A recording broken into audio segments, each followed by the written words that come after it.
तो इस कहानी की शुरुआत हुई थी जीहॉन से, एक हारा हुआ इंसान जिसके पास किसी भी काम के लिए, यहाँ तक कि अपनी मॉम के इलाज के लिए भी पैसे नहीं थे। ऐसे मुश्किल टाइम पर उसे किसी ने डेथ गेम खेलने का मशवरा दिया, जिस डेथ गेम में उसके साथ खेलने के लिए और 500 लोग भी आए थे। इस गेम में एक रोबोट थी, जो भी इंसान थोड़ी सी भी गलती करता था वो रोबोट चुनकर उसे मार देती थी। इस गेम को जीतने के लिए, अपनी जान बचाने के लिए जीहॉन ने एक बूढ़े कैंसर पेशेंट तक को धोखा देकर अपनी जान बचाई और आखिर ये गेम जीत गया। वो 500 प्लेयर्स में से एक था जो जीत कर निकला था, बाकी सब उस गेम में मारे गए थे। गेम को जीतने के बाद उसके पास बहुत सारे पैसे आए थे, लेकिन उसने उन पैसों को हाथ तक नहीं लगाया, क्योंकि उसे लगता था कि उसी की वजह से गेम में आए 500 लोग मरे हैं। उसे इस चीज का दुख था।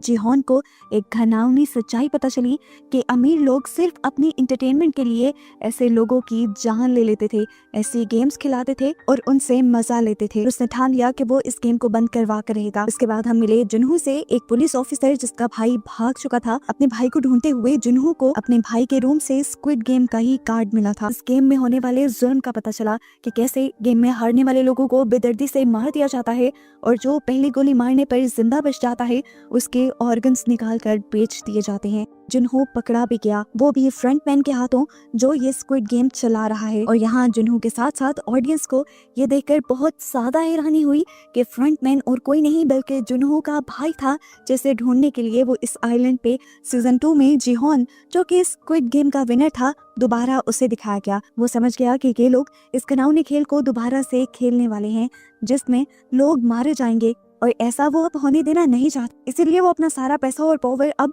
उन लोगों को रोकने में लगाने का फैसला करता है और वो अपने लोगों को, यानी प्लेयर्स को, गेम के लोगों से लड़ने के लिए बुलाता है। प्लान के मुताबिक ये लोग आपस में लड़ाई करने का ड्रामा करते हैं और जब गार्ड्स इन्हें रोकने के लिए आते हैं तो वो उन्हीं पर हमला करके उन्हें मारकर उनकी गन्स छीन लेते हैं। जिसके बाद अब इनके पास भी जंग लड़ने के लिए बहुत सारे वेपन्स आ गए थे, जिन्हें लेते हुए ये लोग ऊपर इस गेम के लोगों से लड़ने के लिए निकल गए और यहाँ पर एक पूरा जंग का माहौल बन गया। प्लेयर्स और गेम्स के गार्ड्स के दरमियान में यहाँ धुआंधार फायरिंग और लड़ाई शुरू हो गई। इसी लड़ाई में जीहॉन और उसका दोस्त आखिर कंट्रोल रूम तक पहुंच ही गए, क्योंकि वहां जाकर उन्होंने गेम की अथॉरिटीज को, यानी उन लोगों को मारना था जो इस गेम को चला रहे थे, लेकिन कंट्रोल रूम के अंदर जाने का अभी इन्हें रास्ता नहीं मिला। अब इनकी गन्स की गोलियां भी खत्म हो गई। फ्रंटमैन भी उसी गेम का घुसपैठिया इन लोगों को बेवकूफ बनाकर लड़ाई हरवाने में लगा रहा और फिर आखिर में खुद ही फ्रंटमैन का हुलिया लेकर जीहॉन के सामने आया और उसके दोस्त को उसने जीहॉन की आंखों के सामने मार दिया। जीहॉन को अब